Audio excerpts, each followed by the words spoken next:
नमस्कार। सोचिए, क्या एक नाम में पूरा इतिहास, पूरी पौराणिक कथा समा सकती है? बिल्कुल।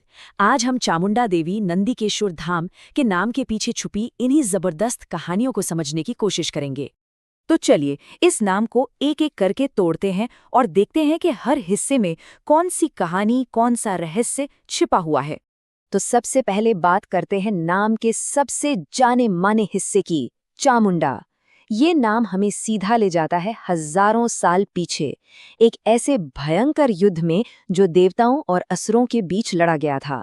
कहानी की शुरुआत होती है दो बहुत ही कह सकते हैं ताकतवर असुर भाइयों शुंभ और निशुंभ से। इन्होंने अपने आतंक से स्वर्ग लोक जीत लिया था और सारे देवताओं को हरा दिया था। तो देखिए ये युद्ध कैसे आगे बढ़ा।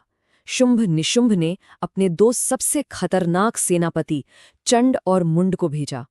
अब देवताओं को बचाने के लिए मां शक्ति को आना पड़ा और फिर उन्होंने अपनी ही शक्ति से मां काली का एक भयंकर रूप प्रकट किया।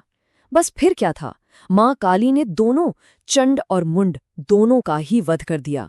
और सच कहूं तो यही इस पूरे युद्ध का टर्निंग पॉइंट था। और इस जबरदस्त जीत के बाद मां काली ने उन दोनों असुरों के सिर मुख्य देवी को भेंट किए और तभी देवी ने उन्हें वो नाम दिया जिससे वो आज पूरी दुनिया में पूजी जाती हैं, चामुंडा।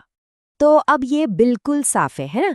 चामुंडा नाम सीधे सीधे दो नामों से मिलकर बना है, चंड और मुंड। ये नाम उस महान जीत की याद दिलाता है।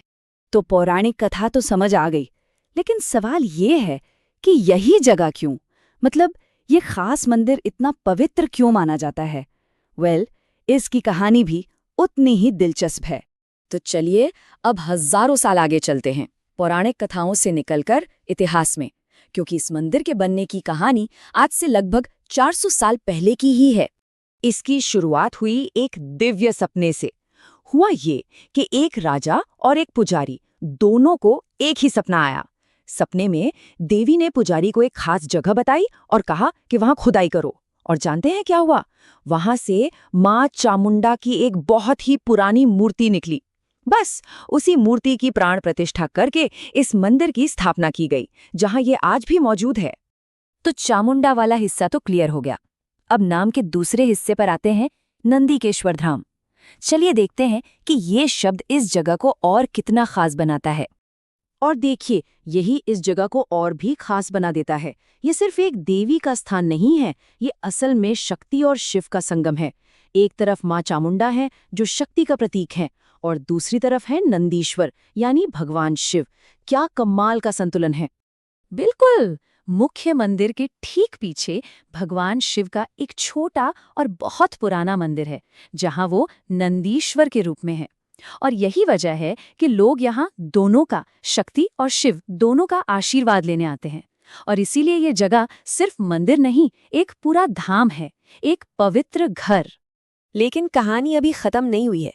कुछ और भी चीजें हैं जो इस जगह को एक, कह सकते हैं, कंप्लीट तीर्थ स्थल बनाती हैं। एक तो है वहां बहती हुई बाण गंगा नदी, जहां लोग दर्शन से पहले पवित्र स्नान करते हैं। फिर पहाड़ पर और ऊंचाई पर एक पुराना मंदिर भी है, जिसे आदि हिमानी चामुंडा कहते हैं, यानी असली सबसे पहली जगह। इन सब चीजों के साथ साथ लोगों का ये गहरा विश्वास भी है कि यहाँ मांगी गई हर मुराद पूरी होती है। ये सारी बातें मिलकर ही तो इस धाम को पूरा करती हैं। तो हमने देखा कि कैसे एक ही नाम में एक पौराणिक कथा, एक ऐतिहासिक घटना और लोगों की अटूट आस्था, सब कुछ एक साथ आकर मिल जाता है।